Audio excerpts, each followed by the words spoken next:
विद्यार्थी मित्रांनो, extra ordinary स्टुडंटचे mark कुठे जातात माहितीये का? ग्रीन केमिस्ट्री, पॉलिमर, मी तुम्हाला सांगू का chemistry in everyday life, biomolecule यासारख्या टॉपिक मध्ये खूप चांगल्या चांगल्या मुलांचे मार्क मी गेलेले बघितलेत. का?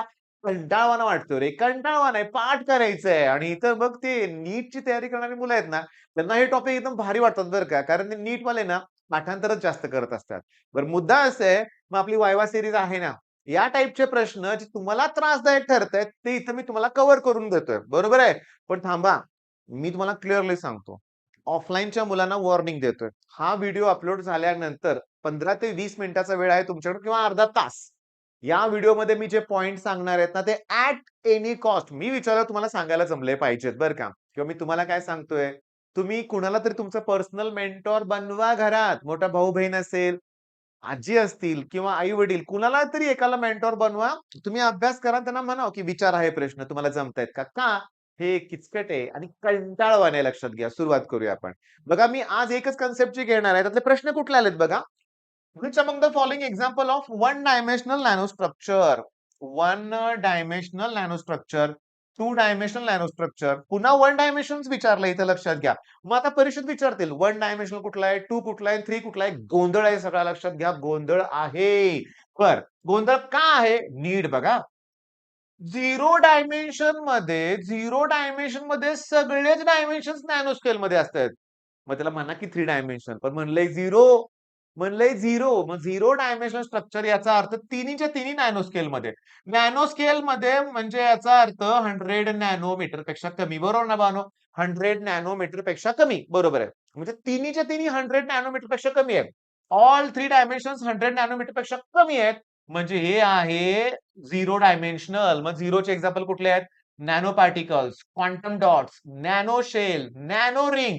आणि इथं कुठलं दिलं होतं एक्झाम्पल? इथं कुठलं एक्झाम्पल दिलंय झिरोचं? Nano particle. मग चला, nano particle, quantum dot, nano shell, nano ring आणि मायक्रो कॅप्सूल हे सगळे झिरो डायमेन्शनल आहेत. आणि त्यांनी प्रश्नात काय विचारलं होतं रे? वन डायमेन्शनल विचारलंय, वन डायमेन्शनल. बरं, जाऊ दे जाऊ दे, ठीक आहे. झिरो डायमेन्शनचे एक्झाम्पल लक्षात आले. झिरो मध्ये सगळेच्या सगळे नॅनो स्केल मध्ये आहेत. तर नीट बघा की वन डायमेन्शन मध्ये टू डायमेन्शन नॅनो स्केल मध्ये असतात. अरे वा, वन डायमेन्शन मध्ये टू डायमेन्शन नॅनो स्केल मध्ये असतात. मग त्याचे एक्झाम्पल्स कुठले आहेत? Nano wire, nano rod. गोंधळ लक्षात घ्या. Nano wire, nano rod. मी एरो काढतोय, समजून घ्या. दोन डायमेन्शन जेव्हा नॅनो स्केल मध्ये येणार आहे, तेव्हा हे जे आहे ते वन डायमेन्शनल आहे. हे जे आहे ते वन डायमेन्शनल आहे. त्यांचं चुकलंय, गोंधळ होईल नाही तर लक्षात घ्या. वन डायमेन्शन मध्ये कोण कोण आहेत? नॅनो ट्यूब, ठीक आहे, फायबर, नॅनो वायर, हे सगळे वन डायमेन्शनल आहेत. Nano tube, fibre, nano wire, अजून nano rod, nano wire, nano rod, हे सगळे वन डायमेन्शनल आहेत. पण ते नॅनो रिंग कुठलं होतं रे? नॅनो रिंग तर झिरो डायमेन्शनल आहे, बरोबर आहे. बर, त्याच्यानंतरची डेफिनेशन बघा की टू डायमेन्शन मध्ये वन डायमेन्शन नॅनो स्केल मध्ये असते. म्हणजे फिल्मचं उदाहरण घ्या. फिल्मची थिकनेस फक्त नॅनो स्केल मध्ये असते. फिल्मची लेंथ आणि ब्रेड नॅनो स्केल मध्ये, फिल्म किती बी मोठी असेल ना. म्हणजे फिल्म जे एक्झाम्पल आहे ते टू डायमेन्शनचं एक्झाम्पल आहे. फिल्म जे आहे ते टू डायमेन्शनचं एक्झाम्पल आहे. म्हणजे बघा, वन डायमेन्शन नॅनो स्केल मध्ये असते, टू डायमेन्शन उदाहरण आहे, ते इथं दिलंय. मुलं गोंधळतात या ठिकाणी, लक्षात घ्या. मग आता माझा व्हिडिओ झालाय 3 मिनिटाचा, 4 मिनिटाचा. बरं, या 4 मिनिटाच्या व्हिडिओमध्ये तुम्हाला एवढंच फक्त करायचंय? हो, एवढंच फक्त करायचं आहे का? नाही, मी देतो ना अभ्यास तुम्हाला अजून.